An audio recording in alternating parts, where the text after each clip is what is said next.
Assalomu alaykum, hurmatli prezident, sud reislari, bosh prokuratura organlari. Sizlardan iltimosim bor, bir murojaatim bor. Qo'limda hujjatlarim bor. Hokim qarori bilan 2007-yil qaror bilan yer ajratilgan. Lekin hozirgacha ololmasdan sarsonman. O'zboshimchalar egallab olgan. Sudga murojaat qildi edi, Oliy sud qabuliga ham bordim. Sud qarori bilan kuchda dedi, lekin hokim 13 yildan keyin hokim qarorini ololmagan deb rad qilyapti.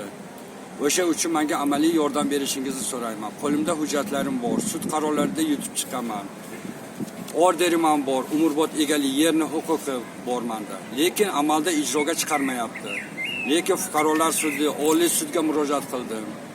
Tuman sudlariga murojaat qildim, hokimiyatga murojaat qildim. Lekin hech qanday natija yo'q, yordam berishmayapti. Hozirgi vaqtda yer uchastka mallaq turibdi. Men kimga murojaat qilishni bilmayman. Mana hozirda mana shu hujjatlarim bor. Umrbod egalik guvohnomasi bu yer uchastkiga. Mana sud qarorlari bor. Oliy sudlar ham ko'rib chiqqan, lekin natija bo'lmayapti. Yerim hozir mallaq turibdi, hech kimning nomida emas. Mana shu uchun menga amaliy yordam berishingizni so'rayman. Men Namangan viloyati Kosonsoy tumani Bog'ishamol 2 Navro'z mahallasida yashayman.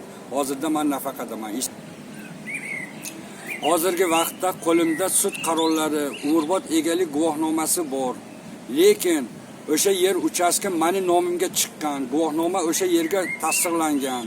Hokim ham, sud ham, viloyat sudi, fuqarolar sudi inobatga olmasdan, ijroga chiqarmasdan meni sarson qilishyapti. Hozir men nafaqadaman, qayga borishni bilmayman.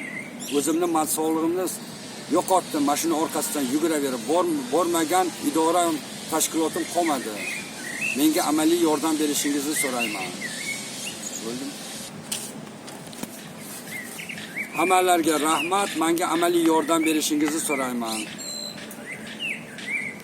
Sizlardan